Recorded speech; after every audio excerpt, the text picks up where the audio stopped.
Okay, so the first thing that I normally like to do when I'm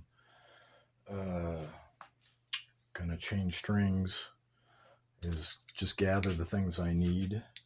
So for a standard acoustic or electric guitar that has tuning machines, a peg winder is really helpful, and I like this type because it has also a clip, and you can pop the pegs out of the bridge of an acoustic steel string as well with one of these. So it's a handy tool. Of course, a tuner. This is a snark that just clips on.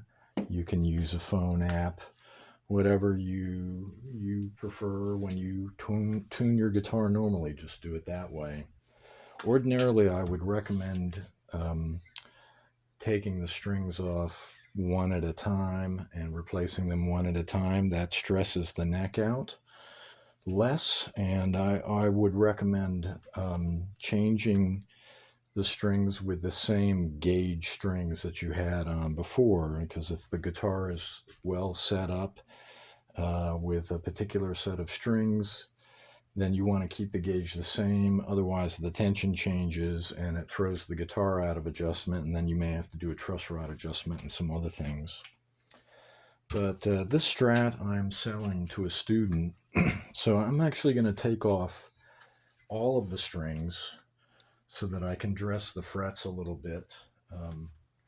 That would be done with a device like this, where you place the mask over the fret and then use a little bit of steel wool just to polish up the fret a little bit. This guitar has just been in my closet for years, so the strings are really corroded. So to take the string off, I always like to let the tension out. I don't like to clip the string when there's still tension on it. So I just use the peg winder to turn it in the direction where the string goes down in pitch. When there's almost no tension at all, then you can just unwind it off the spindle. And for a Strat, the string, then you have to push it through. The ball end will come out on the back side, and you just pull it through, and that gets the string out of the way off the guitar. Let me do that one more time. So for the second string, same procedure for all of them, really. Take the tension off.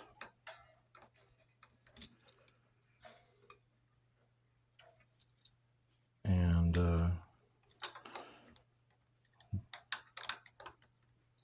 that makes it easy to get the string off the... I think I'm doing this right.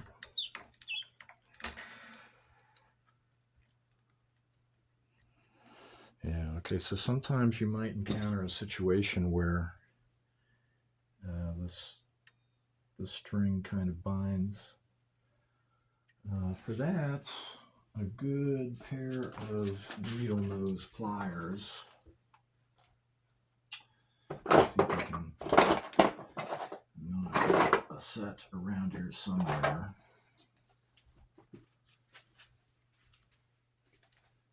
Let me see. Might have to go over.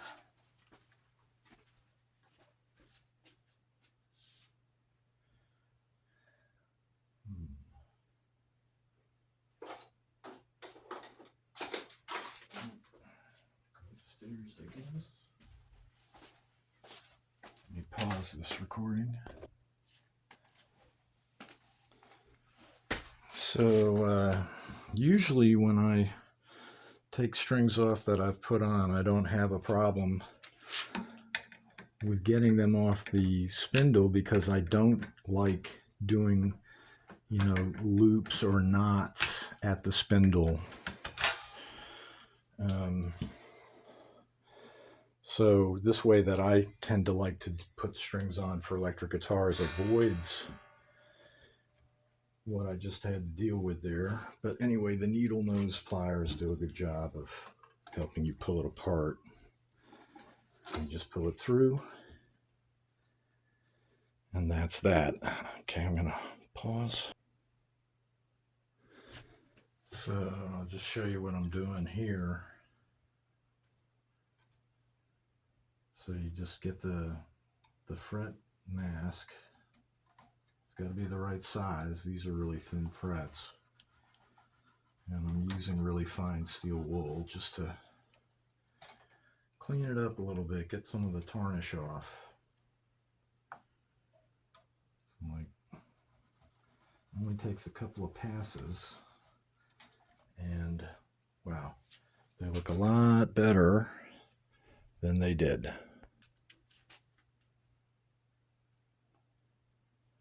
So another thing that's good, like if you're selling a guitar and you've got, you know, some frets that have a little bit of dirt in there, the same fine steel wool can be used to remove some of that, but of course you must sand in the direction of the grain. So if you do that, that can help take off some of that dirt. You want to try to get right up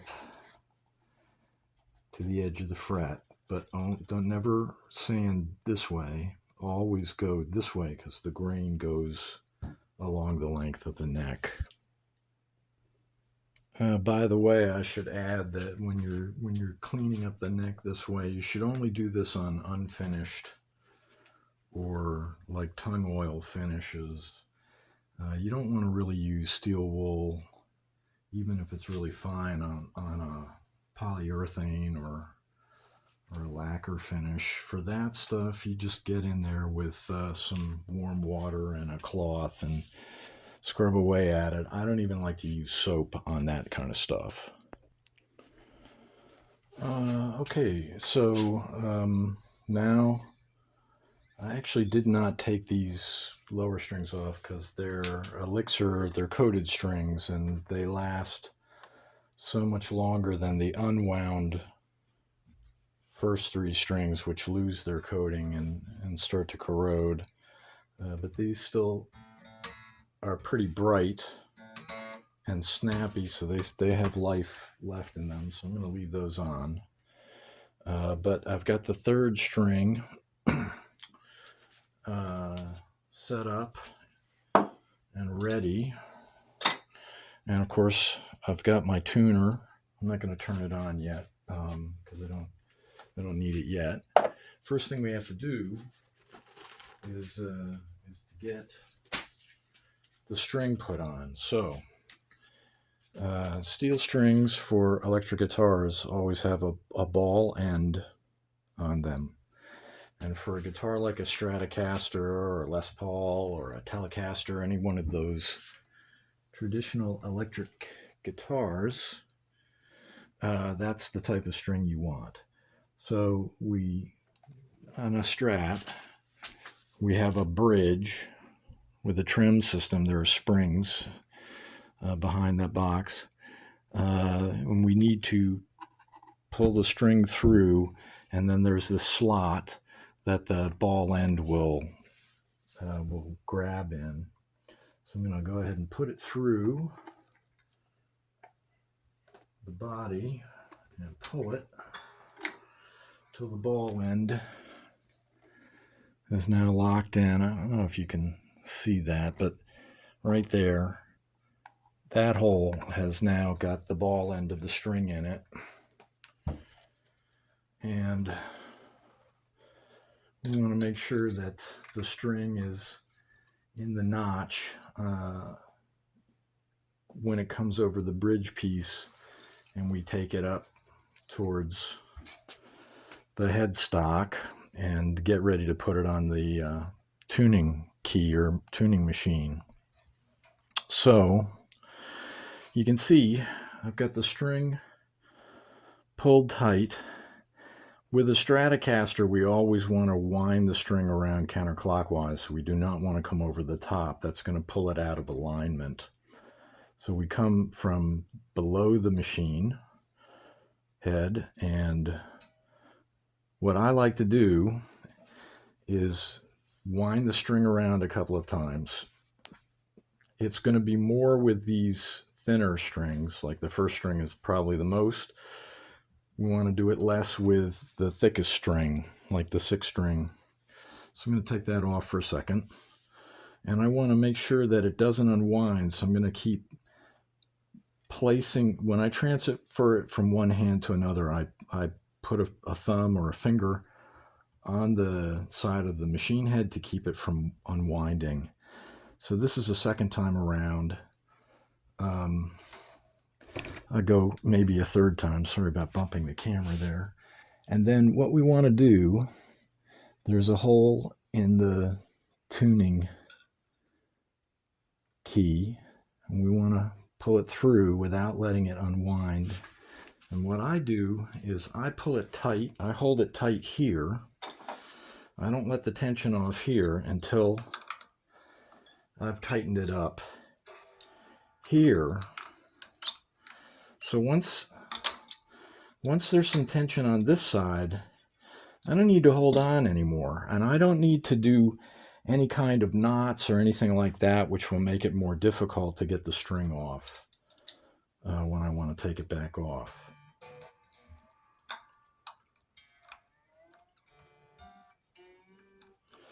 All right, so I'm not really going to do a good tuning until I've got the other strings on, but I'll just check it. So I'm pretty close there. Now I'll go ahead and do the next one. Okay, so I've gotten the 2nd and 3rd strings on. What I'm going to do is I'm just going to trim off some of the excess so that, actually I think I'll use this because I can get a little closer. So I can get at what I need to without having to do battle with these pieces of loose wire. Okay, so here's the 1st string. We'll just do this whole procedure again, but it's pretty much the same as what you saw with the 3rd string. So first thing is we find the right hole in the back to run the string through. So this is the last one there on the end for the 1st string. And sometimes you might have to jiggle the bridge piece a little bit because it can be in the wrong place and prevent the string. Yeah, so that's what's going on now. So I have to pull the bridge piece back a little bit because it's too far forward, and that means it's blocking the string from coming through. But now I've got it through. So again, put it in the notch in the bridge piece, and then we want to start to wind it around the spindle, and I've already turned the knob so that the hole is facing me. So this time I'm probably going to do at least 3 times. I might do a 4th time. And then thread the spindle, pull it tight here. I'm going to keep it tight there till I get some tension. I want to make sure it's seated in the nut and under the string tree. And I'm just going to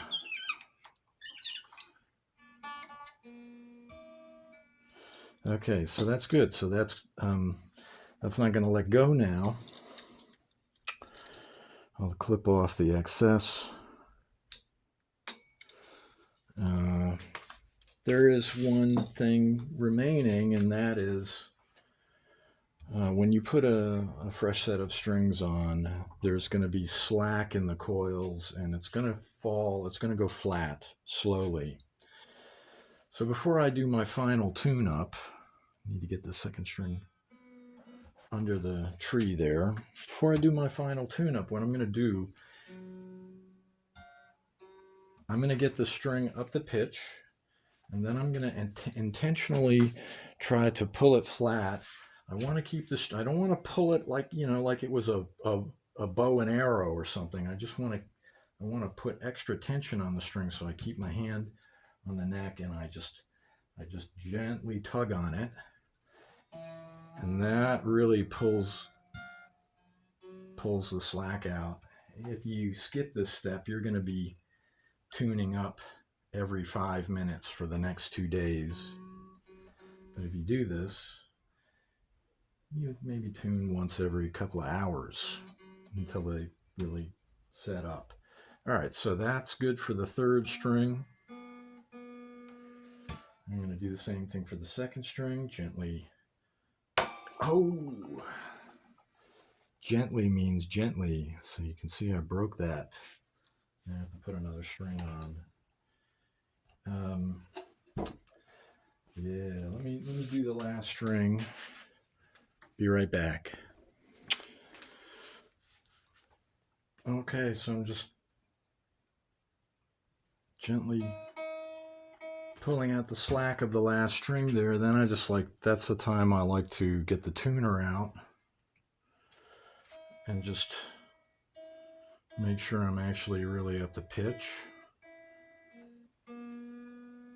Everything's a little flat, as you would expect when you put fresh strings on.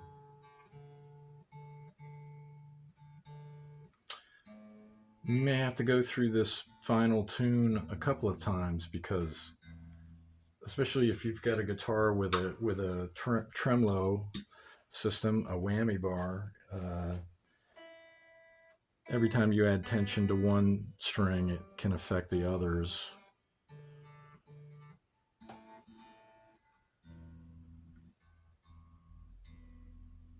Okay, that looks pretty good.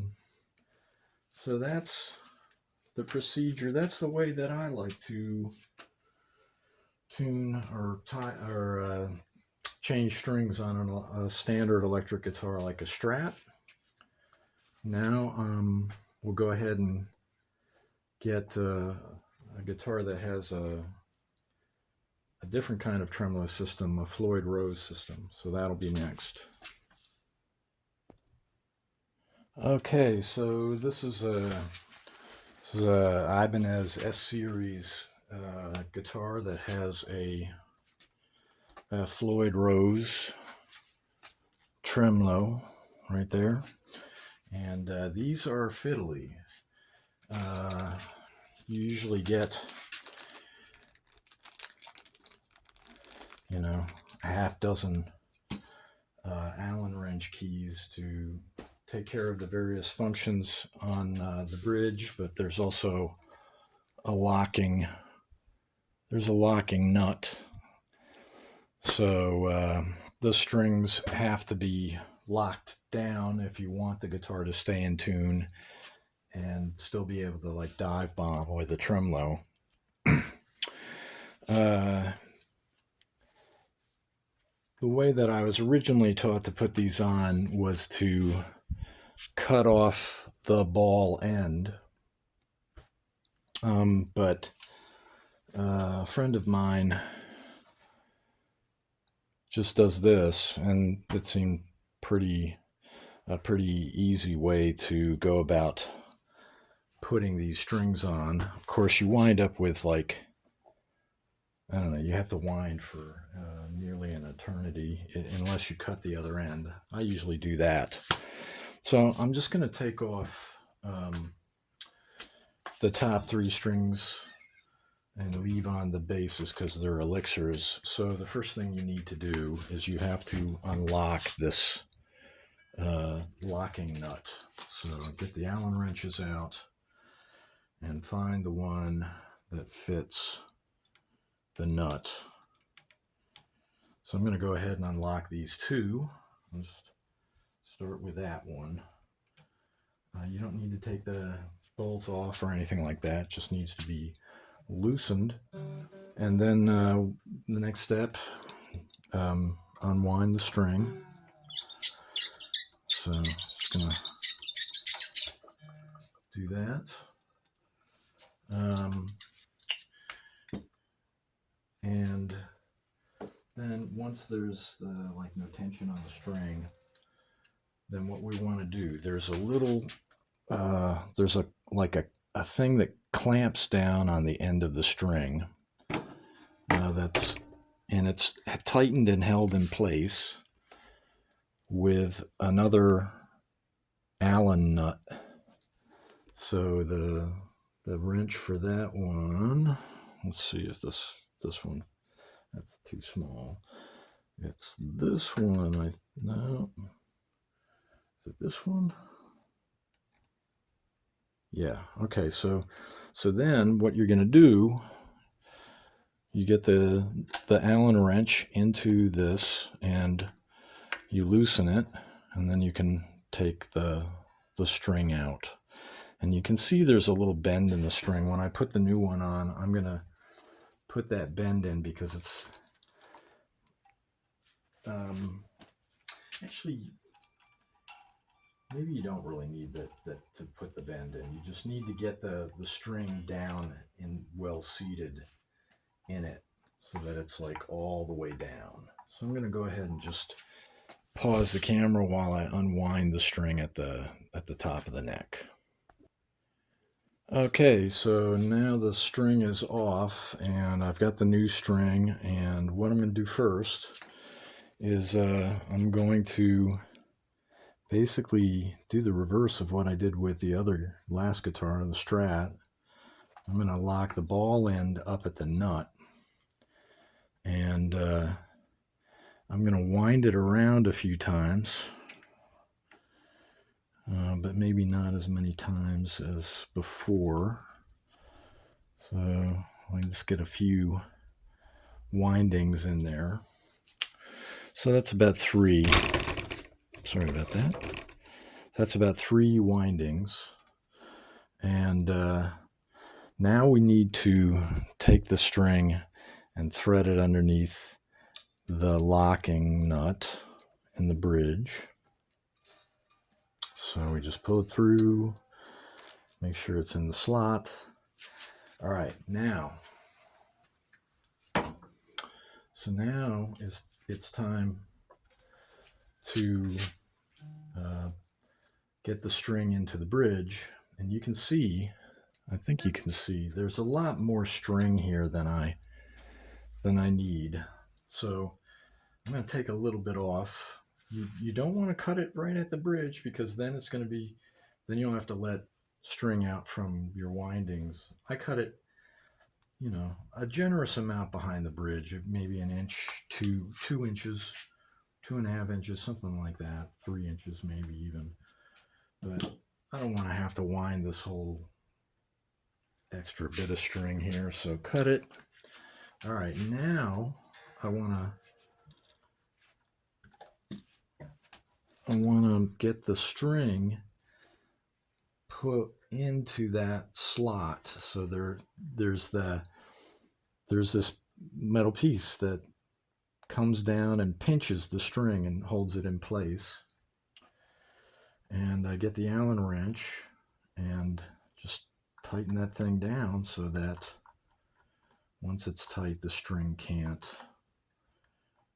slip out. So that's tight.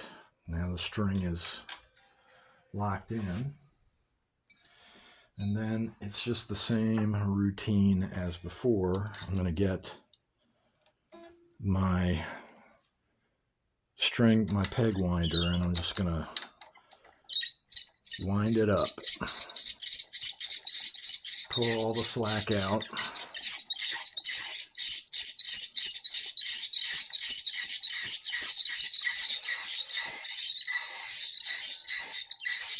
Almost there.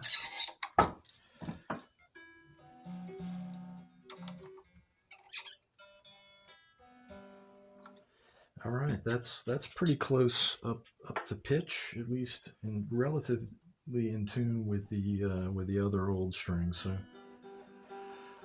and I'll just do a little bit of gentle tugging on the string to pull out the slack again.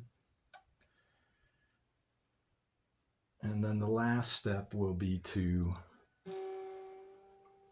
tighten the locking nut back down. So let me make sure that's okay. So that's locked down.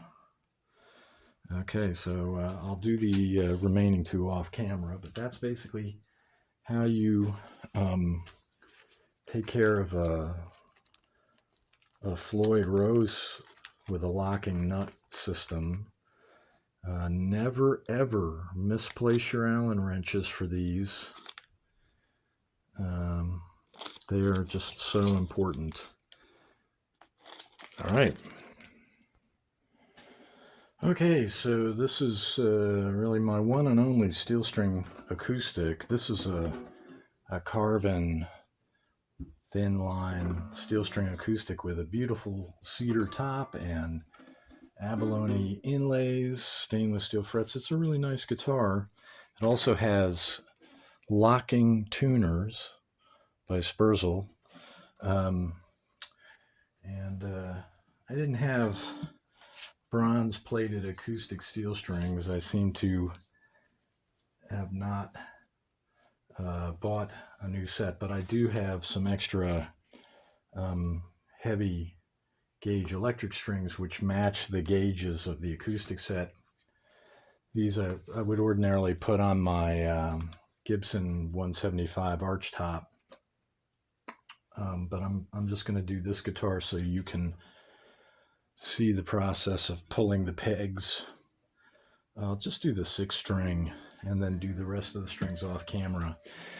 The other thing that's a little bit different about this guitar from the Fender and from the Ibanez is it's got 6 tuners on one side and 6 on the other. So you have to be careful that you're always winding from the inside out. That's very important. Inside out. Okay? So these 3 are going to go the opposite way of these 3. So first thing, again, take the tension off the string you want to change. And since I did upper strings last time, I'm going to go ahead and just do the 6 string to show you how I like to approach that. So I'm going to take the tension off the string first. And I don't do many windings on this type of bridge, even with the thinner strings, just because there's so little space to do that kind of thing. So with the 6 string, I just kind of stick it through, although with a regular tuning machine, I would recommend doing at least 1 for the 6 string, and that would be enough. With this type of tuner, the string will not be released until this is loosened, which there's a pin that presses up against the string and keeps it from pulling out. So now that that's loose, I can pull the peg out, and what I usually do is use this gizmo. Sometimes has worked for me, but let's see. My last version of this was able to do this, but this one is not giving me what I need. I'll be right back. So I grabbed another peg winder, and it has this little device which hopefully will do the trick. Let's see if I can get this to work.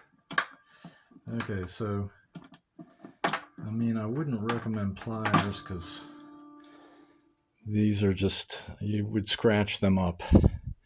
But that's what that's for. It gets underneath and kind of gently pulls it up. So once the peg is out, then you can take the string off and you can replace it. This set of jazz strings, just to save on packaging, they put them all in one bag and they color code the ball ends. So for the 6 string, I'm looking for brass, and that's that one. So unwind the string, and what I do first is I basically reverse the steps. So there's a little notch in these right on one side. That's where the string should go, and the ball end will sit at the end and the string will sit in that notch. So when you put the string in, you want to put the ball end right at the edge of the hole, and then the string with the notch facing the string. You just push that in, pull on it so that the pin doesn't come out. And then you bring this around so that you can see it. Okay, so then, like I said, I'm not going to put a lot of windings on this. So what I'm going to do is make sure that the hole is lined up, and I'm just going to put it straight through the hole. It should go through because I loosened. Well, should. Let's see if sometimes the pin of these locking tuners won't go down the way it should when you loosen it. Anyway, there you go. So now I'm through, and I'm going to tighten. So I just tightened up this, so that means now it's locked. It can't be pulled out. And I'm just going to bring, use the peg winder, making sure that the string goes from the inside out.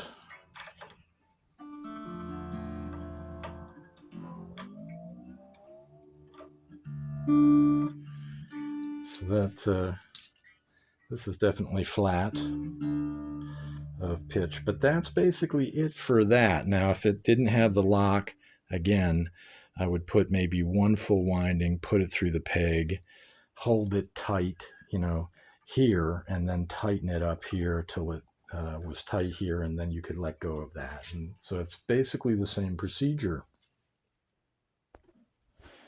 Okay, so this is an inexpensive Cordoba flamenco guitar.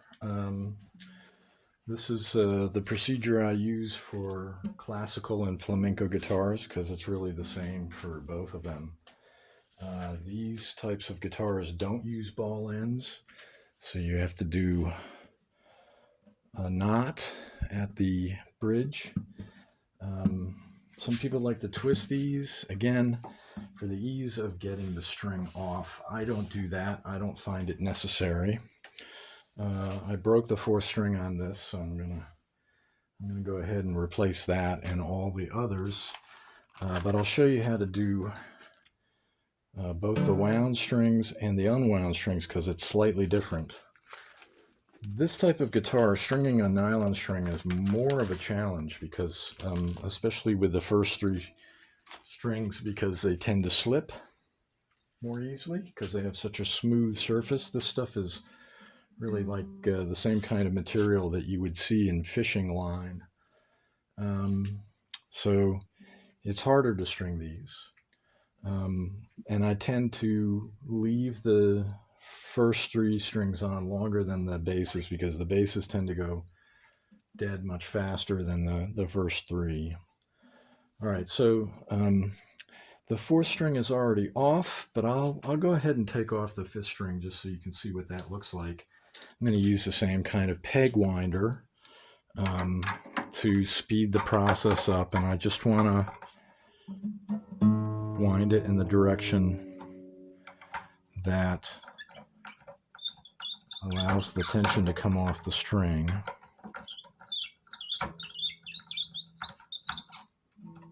Okay, so that's pretty good. So now what you do is you just undo the knot at the bridge. Just pull that out. And then you can pull the string off the tuning machine. Okay. So now what we'll do, I don't want to take more than that off. I just wanted to show you what that looked like. So I've got these strings here, and I want to put on the fifth string first. So I'm going to go ahead and get the string out. And what I do is I start down at the bridge. So let me move this up a little bit. All right. So these strings, very often they come with one end that's wound tightly and then one that has these like sort of more spaced out windings. And I usually cut this off, or I put it up at the neck.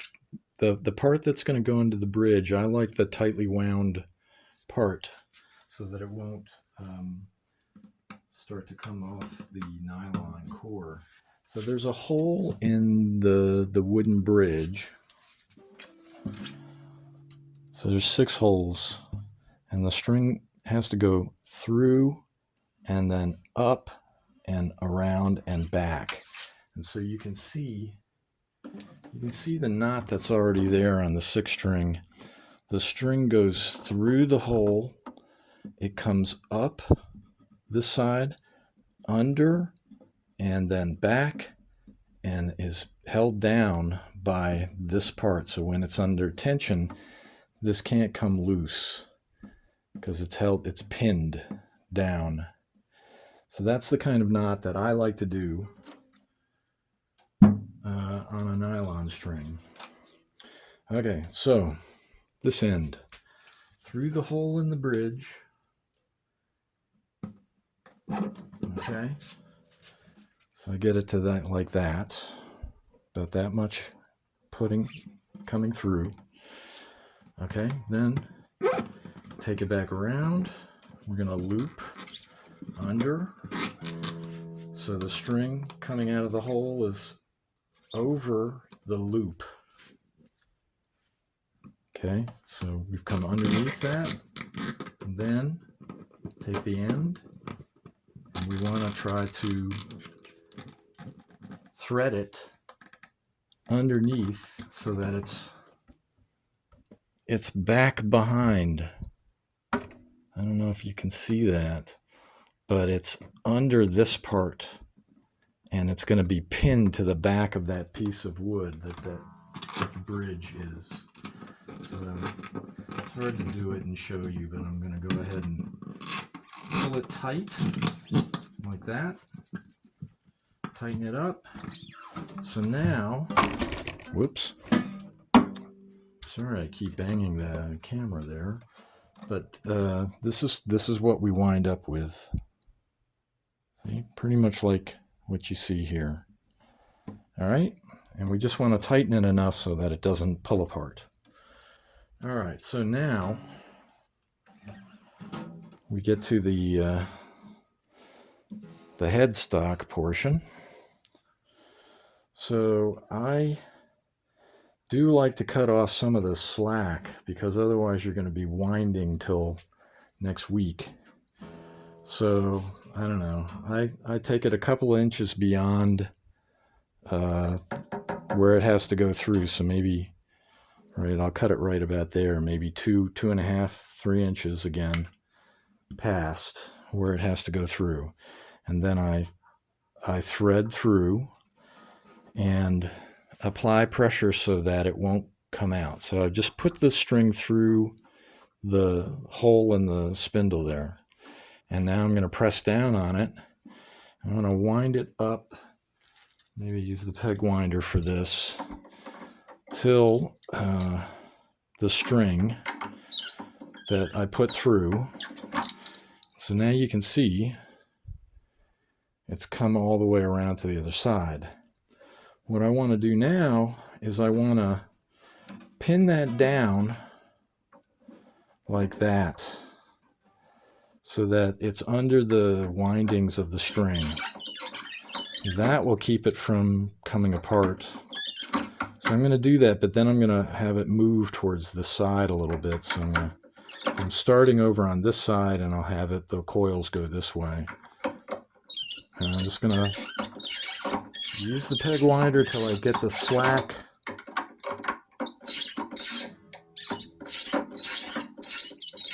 That is a really unpleasant sound. So I get the slack pulled up. Now I can seat the string. At this point, before it's tight, this is where I like to go and check and make sure everything is still, like the knot hasn't come undone. So you can see it's still knotted. Now I'm going to really put some tension on it. So tighten it up. And I'll bring it up to pitch.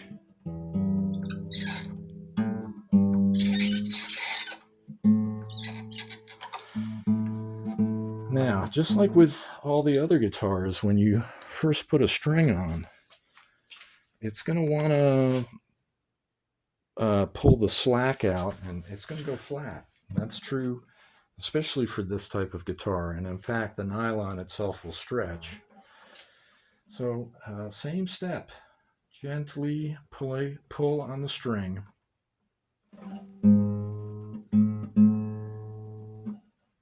As many times as it takes until it stops going flat.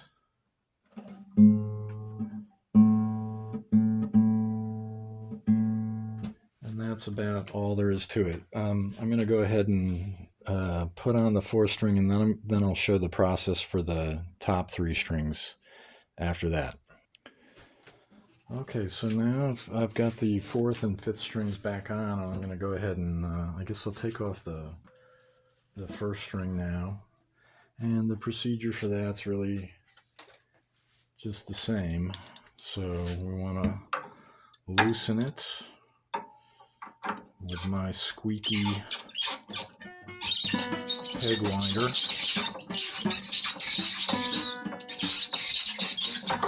All right, so now maybe take a little bit more off.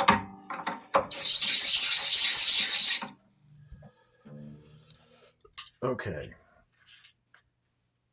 So the difference between the knot that I tie for the wound bass strings and just the nylon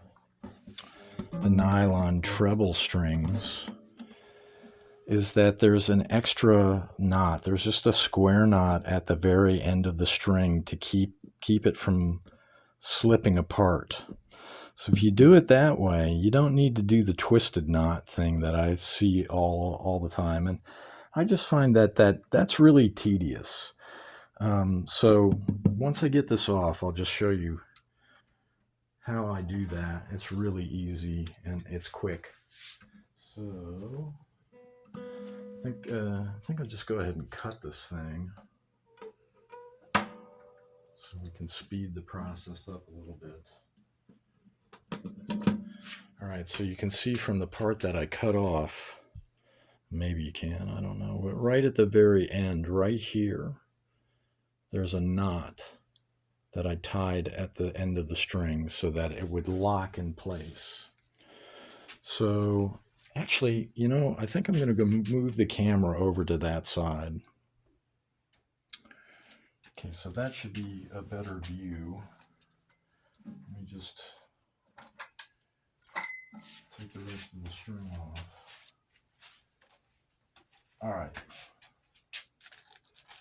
So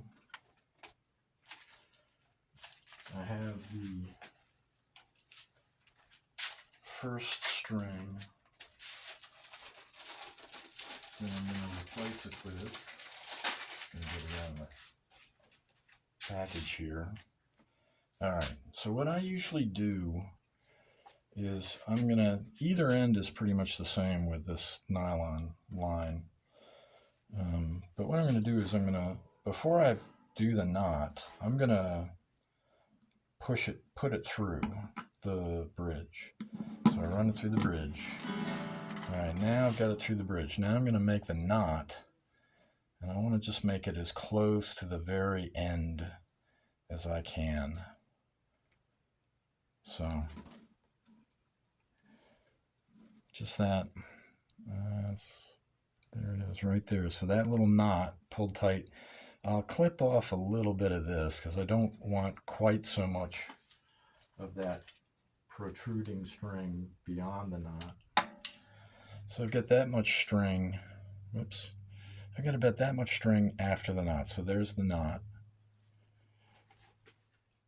So, all right. Now, what I want to do is I want to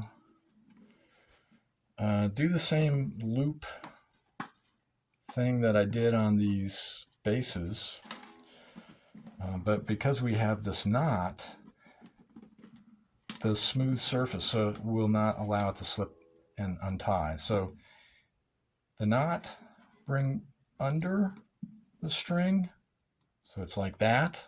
I don't know if you can see that, but this part of the string is coming under that part. And then we want to take that part and put it back under this part so that when we want to make sure that the knot is positioned right at the back of the bridge. So it's on the back. It's not on top. That little knot that you made is on the back. So that when we pull it tight, I can get it to do this, it will lock into place, hopefully. So just got that. Yeah, okay. Now, here's the thing, though. I've got to keep tension on that thing because I mean, it's holding now, but it may come undone. So obviously it's going to be hard to do while you're doing the neck portion, so you'll have to come back and check that. I'll put the camera back now so we can do the tuner.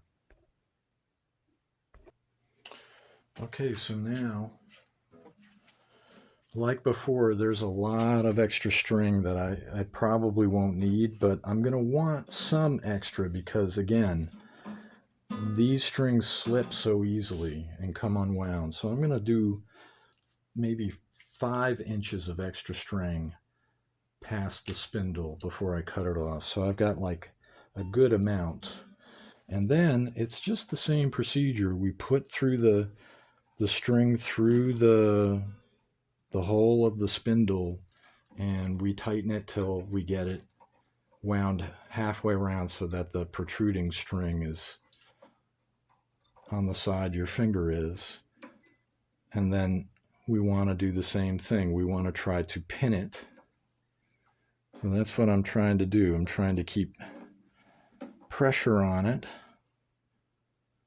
I'm not going to use the peg winder. See, it slipped through. This is where this changing strings on a nylon string is harder because of the slippery nature of these types of strings.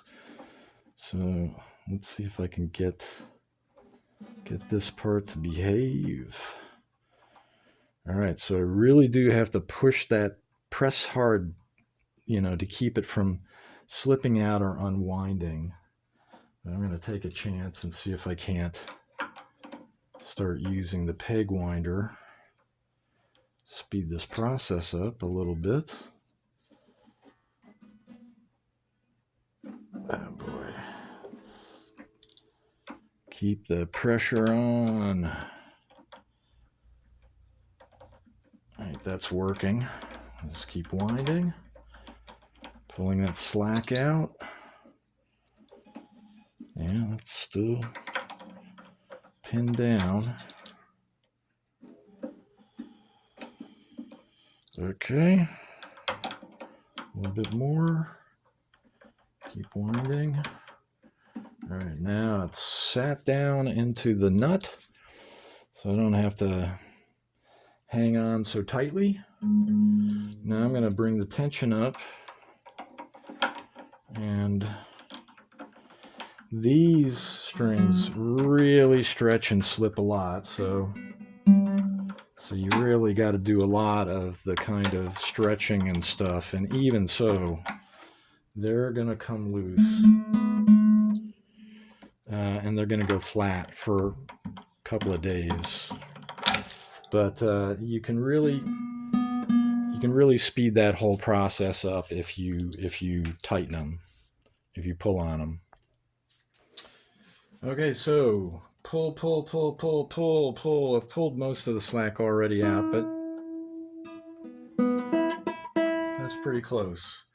So these will go flat, but it won't require as much tuning if you do that last step.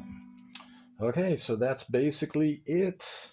As far as stringing different types of guitars, I hope that was clear and understandable.